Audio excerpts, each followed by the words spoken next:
नमस्ते, हमारे YouTube channel मंथन हिंदी में आपका स्वागत है। जैसा कि आप जानते हैं, हमारे चैनल के द्वारा HPTGT आर्ट्स कमीशन 2025 के लिए फ्री ऑनलाइन क्लासेस प्रोवाइड कराई जा रही है। यदि आप भी अपनी तैयारी को बेहतर बनाना चाहते हैं तो हमारे चैनल से जुड़ने के लिए मंथन हिंदी चैनल को सब्सक्राइब अवश्य करें। आज हम पढ़ेंगे प्राचीन इतिहास और आज का हमारा टॉपिक है गुप्त साम्राज्य। वीडियो में अंत तक बने रहें। आइए शुरुआत करते हैं आज के लेक्चर की। गुप्त साम्राज्य। गुप्त काल को भारतीय इतिहास का स्वर्ण युग भी कहा जाता है। गुप्त साम्राज्य का उदय 3री शताब्दी के अंत में प्रयाग के निकट कौशाम्बी में हुआ। संभवतः गुप्त लोग कुषाणों के सामंत थे। गुप्त वंश का संस्थापक श्रीगुप्त था और इसका समय है 240 ईस्वी से 280 ईस्वी। श्रीगुप्त गुप्त वंश का संस्थापक था। प्रभावती गुप्ता के पुनः ताम्र अभिलेख में श्रीगुप्त को आदिराज कहा गया है। गुप्त वंश से संबंधित लेख अभिलेख। कौन कौन से लेख अभिलेख है गुप्त वंश से संबंधित? समुद्रगुप्त का प्रयाग प्रशस्ति अभिलेख, कुमारगुप्त का सिलसठ स्तंभ अभिलेख, स्कंदगुप्त का भीतरी स्तंभ लेख। घटोत्कच। जो श्रीगुप्त है उसका उत्तराधिकारी है घटोत्कच और इसका समय है 280 ईस्वी से 319 ईस्वी। यह श्रीगुप्त का पुत्र एवं उत्तराधिकारी था। चंद्रगुप्त प्रथम, इसका समय है 319 से 334 ईस्वी।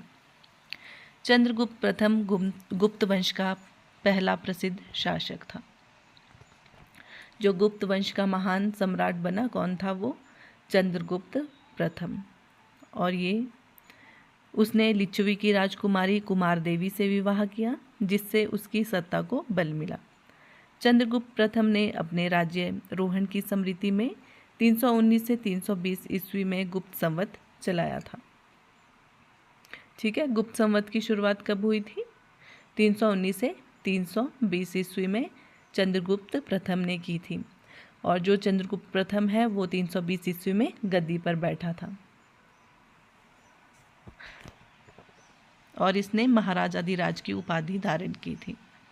समुद्रगुप्त, इसका समय है 335 से 380 ईस्वी। समुद्रगुप्त ने गुप्त साम्राज्य का अपार विस्तार किया।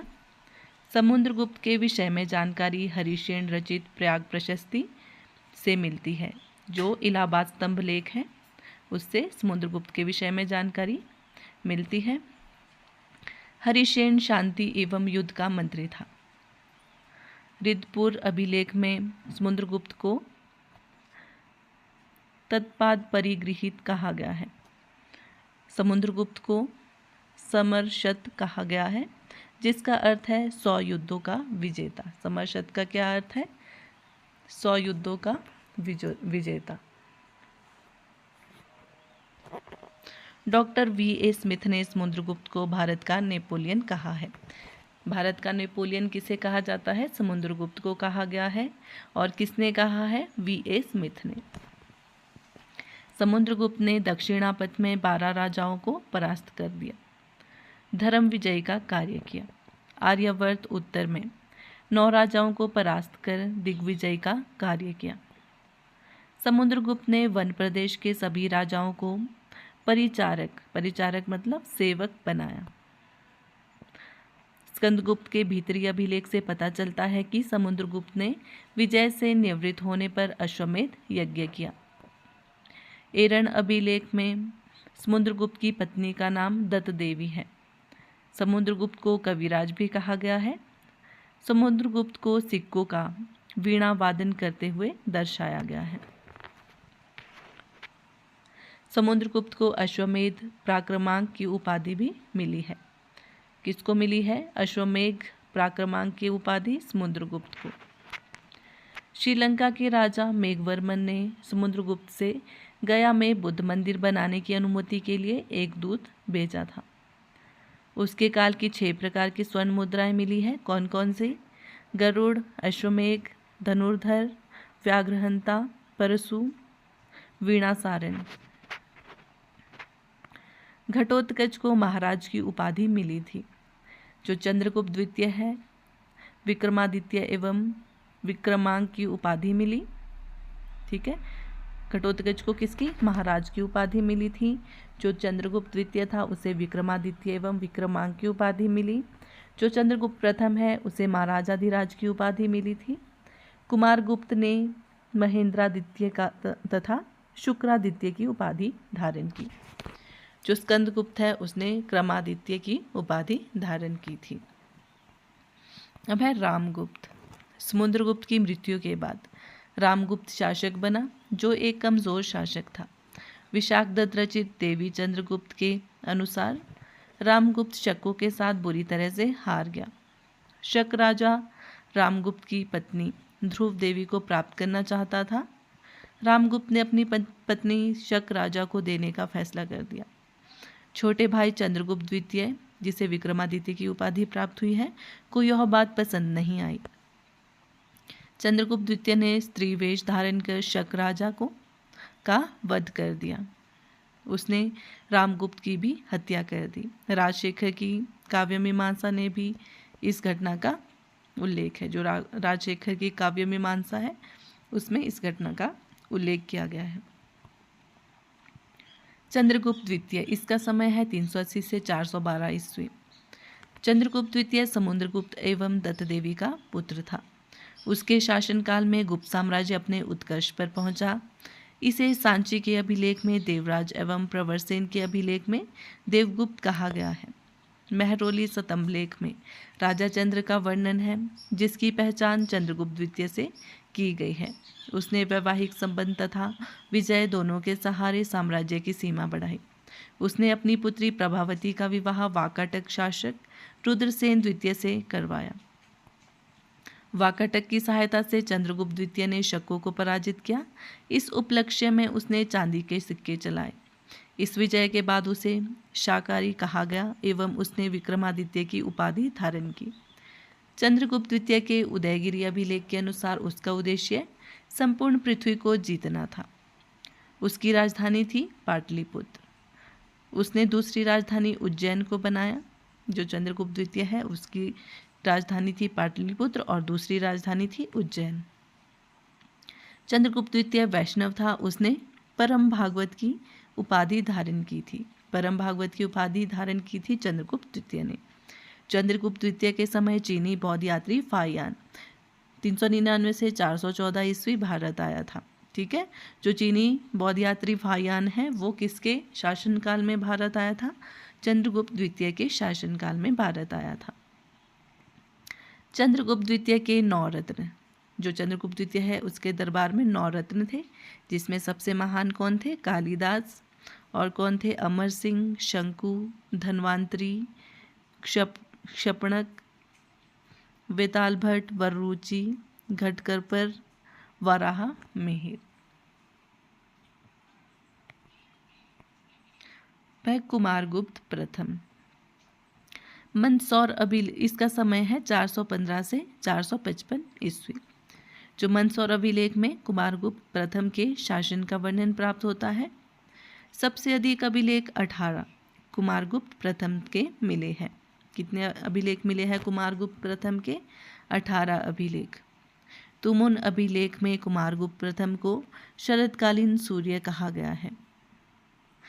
कुमारगुप्त प्रथम ने व्याघ्रबल पराक्रम, महेंद्रादित्य, अजीत महेंद्र, अश्वमेघ महेंद्र आदि उपाधियां धारण की है। नालंदा विश्वविद्यालय की स्थापना कुमारगुप्त प्रथम के काल में की गई है। जो नालंदा विश्वविद्यालय है उसकी स्थापना कब हुई थी? कुमारगुप्त प्रथम के शासनकाल में। बख्तियार खिलजी ने नालंदा विश्वविद्यालय को नष्ट कर दिया था। कुमारगुप्त का शासनकाल 40 वर्ष का था। अब है स्कंदगुप्त। इसका समय है 455 से 467 ईस्वी।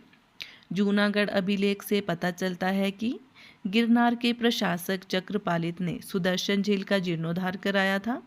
स्कंदगुप्त का भीतरी अभिलेख गाजीपुर हुणों द्वारा आक्रमण की जानकारी देता है। तोमरण व मिहिर कुल प्रसिद्ध हुण राजा थे। ठीक है, जो तोमरण और मिहिर कुल है वो प्रसिद्ध हुण राजा थे। कहोम स्तंभ लेख में स्कंदगुप्त को शकोपम कहा गया है। जूनागढ़ अभिलेख में श्रीपरी क्षिप्त वृक्षा कहा गया है।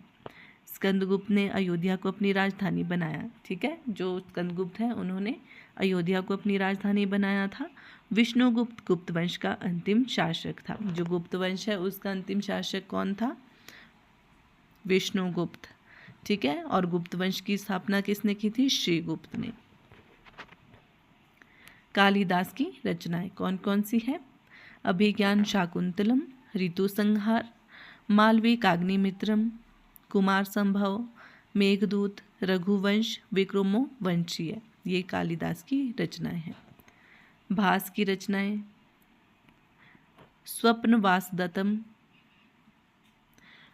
कर्णभारम, चारुदंतम।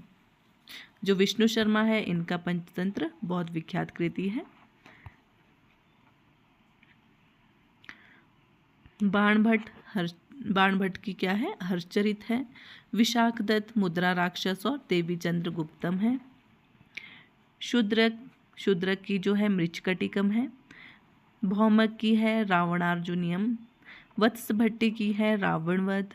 राजशेखर की कृति है काव्य मीमांसा। अमर सिंह की कृति है अमरकोश। गुप्तकालीन प्रशासन पद्धति। जो गुप्तकालीन प्रशासन पद्धति है उसे देख लेते हैं कैसी थी। गुप्त साम्राज्य की शासन व्यवस्था राजतंत्रात्मक थी। कैसी थी? राजतंत्रात्मक। राजपद वंशागत था। राजगद्दी हमेशा बड़ा पुत्र, जो ज्येष्ठ पुत्र होता था, उसी को ही मिलती थी। गुप्त साम्राज्य की राजधानी थी पाटलिपुत्र। गुप्त राजाओं ने प्रांतीय एवं स्थानीय शासन की पद्धति चलाई। राज्य कई भुक्तियों मीन्स प्रांतों में विभाजित था। हर प्रांत का प्रभारी अपरीक होता था, उपरीक। राज्य कई विषयों मतलब जिलों में विभाजित था। उस वक्त क्या बोलते थे जिलों को? विषयों। जिले का प्रभारी विषयपति होता था। जैसे अब जिलाधीश होता है, उस वक्त क्या बोलते थे? विषयपति। प्रत्येक विषय के विधियों में बांटा गया था। जो प्रत्येक विषय है उसे जिले को किसमें? विधियों में बांटा गया था। विधियों को ग्रामों में विभाजित किया गया था। पेट यह ग्राम की सबसे छोटी इकाई थी। ग्राम प्रशासन की सबसे छोटी इकाई थी। ग्राम सभा, ग्राम का प्रशासन ग्राम सभा द्वारा संचालित होता था। ग्राम सभा का मुखिया ग्रामिक कहलाता था। अन्य सदस्य महतर कहलाते थे। ग्राम सभा को पंचमंडली एवं ग्राम जनपद कहा जाता था। गुप्ता यह देश का प्रशासक था जो सम्राट द्वारा सीधे नियुक्त किया जाता था। क्या बोलते थे उसको? गुप्ता। समुद्रगुप्त के पदाधिकारी कौन कौन थे? समुद्रगुप्त के पदाधिकारी संधि विग्रहक, संधि एवं युद्ध का मंत्री, उसे क्या कहते थे? संधि विग्रहक। कुमारमात्य किसे कहते थे? गुप्त साम्राज्य के सबसे बड़े अधिकारी को कुमारमात्य कहा जाता था। खाद्य तपाकिका किसे कहते थे? राजकीय भोजनालय का अध्यक्ष। महादंडनायक होता था न्यायाधीश। ध्रुवधिकरण होता था भूमि कर वसूलने वाला प्रमुख अधिकारी। चंद्रगुप्त द्वितीय के पदाधिकारी थे अपरिक। अपरिक मीन्स प्रांत का राज्यपाल। उपरिक। कुमारमात्य होता था प्रशासनिक अधिकारी। दंडपाशिक पुलिस विभाग का प्रधान। महादंडनायक होता था मुख्य न्यायाधीश। बलाधिकृत होता था सैन्य कोष का अधिकारी। महाप्रतिहार होता था मुख्य द्वारिक, जो मुख्य द्वार पर रहता था। सैन्य संगठन। सम्राट होता था सेना का अध्यक्ष। युवराज सम्राट वृद्ध होने पर सेना का अध्यक्ष होता था। गजसेना, इसका प्रधान अध्यक्ष महापीलुपति होता था। अश्वसेना, इसका प्रधान अध्यक्ष महाश्वपति या भटाश्वपति होता था। रणभाण्डाधिकृत, सैन्य कार्य में आने वाली सामग्री की व्यवस्था एवं पूर्ति से संबंधित कर्मचारी होता था। अब है गुप्त का सामाजिक जीवन कैसा था गुप्त साम्राज्य में। गुप्त युग में भारतीय समाज 4 वर्गों में विभाजित था। ब्राह्मण, क्षत्रिय, वैश्य और शूद्र। कायस्थ का सर्वप्रथम उल्लेख याज्ञवल्क्य स्मृति तथा गुप्तकालीन अभिलेखों से प्राप्त होता है। गुप्तकाल में शूद्रों की स्थिति में सुधार आया। उन्हें रामायण, पुराण, महाभारत सुनने का अधिकार मिल गया। शूद्रों की पहचान मुख्यतः कृषक के रूप में होने लगी। स्त्रियों की दशा में थोड़ी गिरावट आई।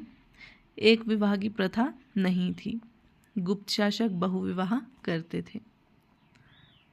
चंद्रगुप्त द्वितीय तथा कुमारगुप्त प्रथम की अनेक पत्नियां थीं। समाज में सती प्रथा प्रचलित थी। सेनानी गोपराज की पत्नी उसके साथ चिता पर जल गई। इसका उल्लेख भानुगुप्त के एरन अभिलेख 510 ईस्वी में मिलता है। समाज में वैश्यवृत्ति का अस्तित्व था। वैश्याओं को गणिका कहा जाता था। धार्मिक जीवन। गुप्त काल में जो धार्मिक जीवन है वो कैसा था? गुप्त काल में बौद्ध धर्म का राजाश्रय मिलना समाप्त हो गया। भागवत धर्म केंद्र बिंदु बन गया। क्या बना? भागवत धर्म केंद्र बिंदु बन गया। गुप्त शासक वैष्णव धर्मावलंबी थे। इस काल में त्रिमूर्ति ब्रह्मा, विष्णु, महेश की पूजा शुरू हुई।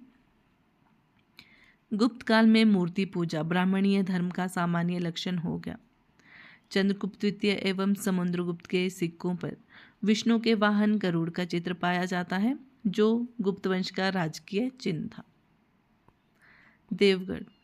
देवगढ़ का झांसी में यहाँ का दशावतार मंदिर गुप्त युग का वैष्णव धर्म संबंधी सबसे महत्वपूर्ण अवशेष है। ठीक है, जो देवगढ़ झांसी में यहाँ का जो दशावतार मंदिर है वो गुप्त साम्राज्य का वैष्णव धर्म संबंधी सबसे महत्वपूर्ण अवशेष है। यह मंदिर पंचायतन श्रेणी का है। गंगधर अभिलेख में विष्णु को मधुसूदन कहा गया है। गुप्त युग में मथुरा एवं वल्लभी में जैन सभाओं का आयोजन हुआ था। गुप्त वंश का आर्थिक जीवन। गुप्तकालीन मुद्राएं एवं अभिलेख तत्कालीन आर्थिक समृद्धि को दर्शाते हैं।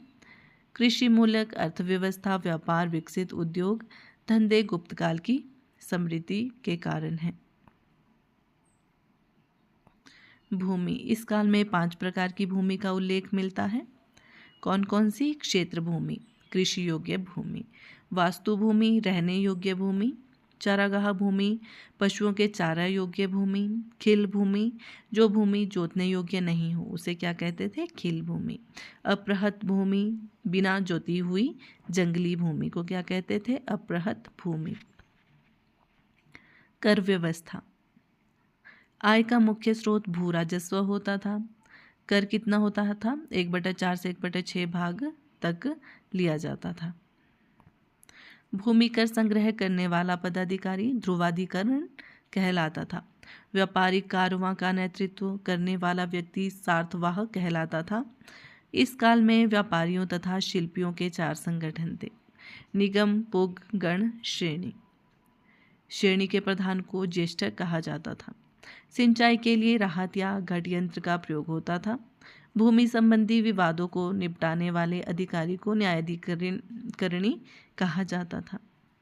कर्णिक एवं महापक्षपटलिक नामक पदाधिकारी भूमि अभिलेखों को सुरक्षित रखने का कार्य करते थे। अब है गुप्तकालीन आर्थिक शब्दावली। क्या क्या थी? भाग। भाग किसे कहते थे? राजा को भूमि उत्पादन से प्राप्त होने वाला हिस्सा। ठीक है, उसे क्या कहते थे? भाग कहते थे। भोग, राजा को उपहार स्वरूप मिलने वाला कर। उदरंग, स्थायी काश्तकारों के लिए कर। ऊपरी कर, अस्थायी कृषकों के लिए कर। हिरण्य, नगद रूप से लिया जाने वाला कर। विष्टि, निःशुल्क या बेगाश्रम। दिनार, स्वर्ण मुद्राएं। अग्रहरी, मंदिरों एवं ब्राह्मणों को दान दी जाने वाली भूमि। बंदरगाह। वो गुप्तकालीन बंदरगाह कौन से थे? पूर्वी भारत और पश्चिम भारत के। पूर्वी भारत में था ताम्रलिप्ति और घंटशाला। ठीक है, और जो पश्चिमी भारत है वहाँ थे भृगुकच्छ और सोपारा कल्याण। इस समय उज्जैन व्यापार का प्रमुख केंद्र था। ठीक है, सबसे ज़्यादा व्यापार कहाँ से होता था? उज्जैन से होता था।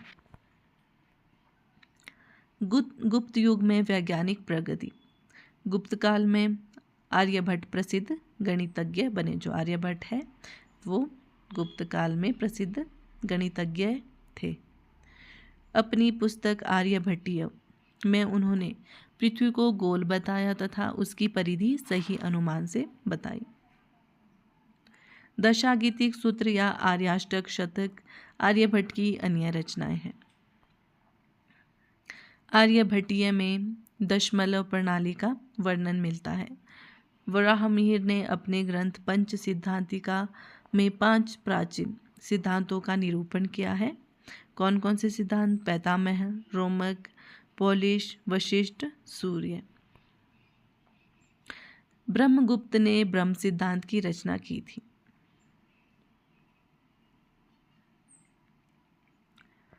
सुवृतु ने आयुर्वेद चिकित्सा के क्षेत्र में महत्वपूर्ण अनुसंधान किए। सुश्रुत ने। धन्वंतरी को भारतीय आयुर्वेद का पिता कहा जाता है। जो भारतीय आयुर्वेद का पिता किसे कहा जाता है? धन्वंतरी को। चंद्रगुप्त द्वितीय के दरबार में रहने वाले चिकित्सक थे ये। लालदेव को सूर्य सिद्धांत गुरु कहा जाता है। जो लालदेव है उसे क्या कहते हैं? सूर्य सिद्धांत गुरु। भास्कर ने 3 ग्रंथों की रचना की। महाभास्करम, लघु भास्कर्य और भाष्य। गुप्त कला। कला के क्षेत्र में गुप्त कला गुप्त काल में अपनी उत्कृष्टता चरम सीमा पर पहुंच गया। इस काल में के मंदिर वास्तुकला के सर्वोत्तम उदाहरण थे। इसमें शिखरयुक्त मंदिर देवगढ़ झांसी का प्रमुख मंदिर है। जो देवगढ़ झांसी का प्रमुख मंदिर है वो प्रसिद्ध मंदिर है। पवाया का मंदिर, नगोद में खोह का मंदिर, शंकर मठ का मंदिर जो जबलपुर में है आदि श्री गुप्त के आकर्षक मंदिर है। ठीक है।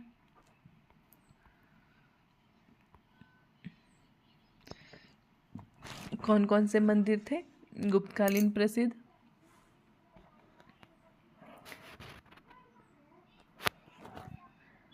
जो सबसे प्रसिद्ध मंदिर था वो था दशावतार मंदिर। कहाँ पे? देवगढ़ में। देवगढ़ झांसी। झांसी कहाँ है? ये उत्तर प्रदेश में। अब है अजंता की चित्रकारी।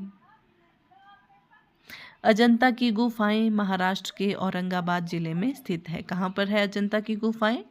महाराष्ट्र के औरंगाबाद जिले में। कुल 29 गुफाओं में गुफा संख्या 16, 17 और 19 गुप्त काल से संबंधित है। ठीक है। वहाँ कितनी गुफाएं हैं? 29 गुफाएं हैं, जिसमें कि जो गुफा संख्या 16, 17 और 19 है वो गुप्तकालीन है। गुफा संख्या 16 में मरणासन राजकुमारी का चित्र है।